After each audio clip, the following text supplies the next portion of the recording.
Hi, I'm Laurie Blakeman, and I'm the official opposition critic on Culture and Community Spirit, which makes me the lead critic on Bill 44, which is the Human Rights, Citizenship and Multiculturalism Amendment Act that everybody has been talking so much about. And we've had lots of people calling and emailing into the office. Thank you so much for all of your concern and your advocacy on behalf of diversity and inclusion in Alberta. I really appreciate your efforts. So, what is going on exactly with Bill 44? This started as a good idea. The government says that it was trying to update and streamline the administrative processes of the Human Rights Commission and the tribunals. Good idea, fair enough. And of course, while they had the act open, they had to include sexual orientation under a prohibited ground of discrimination, because the Supreme Court told them they had to do that 11 years ago. So they finally got around to it. Okay, good things. And then things got wacky. And what we're told, and what the minister told me, was that in order to get members of his caucus to accept the inclusion of sexual orientation as a prohibited ground of discrimination, they had to include what's called the parental opt-out section, which is a section amending 11.1 of the original act. And that allows parents, the schools and the teachers must provide a written notification to parents if they are going to be dealing with subject matter that deals explicitly with religion, sexuality, or sexual orientation. So parents have to be notified. That would be in the instruction material or in a class, and they have the right to opt their children out of it.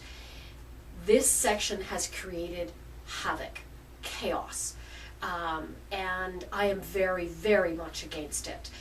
For a number of reasons. It creates, once again, two classes of people that have rights in Alberta. On the one hand, it is including sexual orientation as it should, and then it's creating a second class of people who can take their children out of instructional material in public schools in this province for a wide variety of reasons. The government counters that's not the case, and frankly, I don't believe them. What we will end up seeing if this bill passes is a huge number of, one, teachers and schools and school boards persecuted through the Human Rights Commission by parents who believe their children were subjected to something they didn't want them to hear about, and two, we will end up with long, expensive court battles as this act is challenged and works its way through the court system. So once again, the government will subject taxpayers in Alberta to a whole bunch of money they didn't need to. There's a couple of amendments that I'm going to bring forward as part of the bill debate on Bill 44, specifically to add in gender identity as a prohibited ground of discrimination. I think that's very important. We've come to an understanding in our society about the need for gender reassignment surgery, for example, so that should be included. A second amendment is as recommended by the Sheldon Schumer Foundation on Ethics, and that is to include Aboriginal heritage as a prohibited ground of discrimination. I dearly want to get rid of that entire parental opt-out section.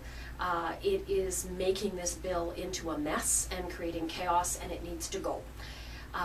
And those are the amendments that we're looking at right now. There may be additional ones. We're going to fight this bill hard, and any support that you can give us would be very appreciated. It's really important that you keep up the pressure on your MLAs. Please CC me a copy of that, and on other leaders in your community to understand that we want Alberta to be about including people, not about excluding them, about generating discussion and ideas, particularly in our public education system, not about removing people from discussions around those ideas. So thank you very much for all the help. I hope this has been a good briefer on what to expect. And the government is pushing this legislation forward, so it will likely be some late night debates for us as we try and work these amendments in.